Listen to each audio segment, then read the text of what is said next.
I got a huge project ahead of me, and I am going to use an electric chainsaw. We all know electric chainsaws don't work. I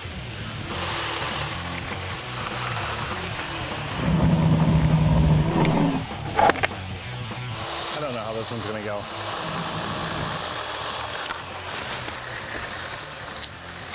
Go.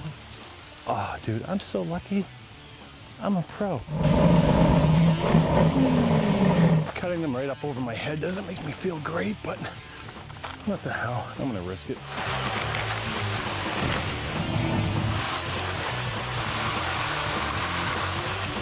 Like I said earlier, there's nothing like an electric chainsaw. This thing is killing it. I'm never gonna use a regular gas one like the rest of my life. You think? Or is it too thick for the blade? What's the most could happen? Famous last words.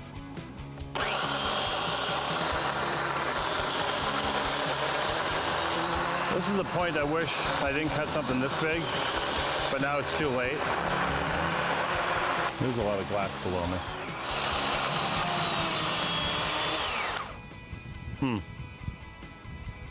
So the blade got stuck and it didn't fall.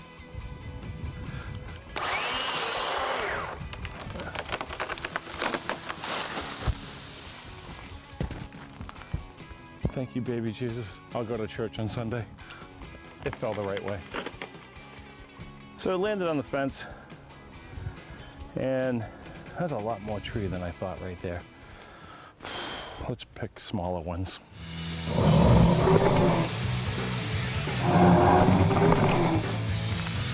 Typical guy with a chainsaw in his hand.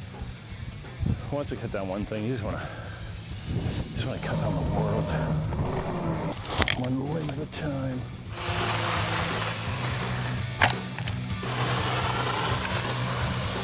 All right, I'm giving my little electric chainsaw a workout here.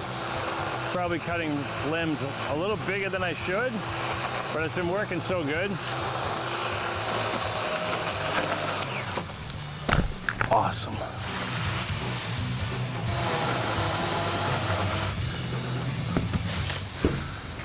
Hit the glass, didn't it?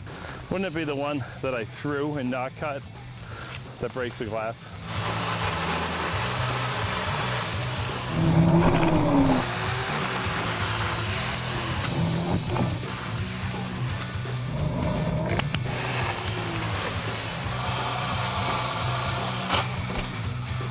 Well, there you go.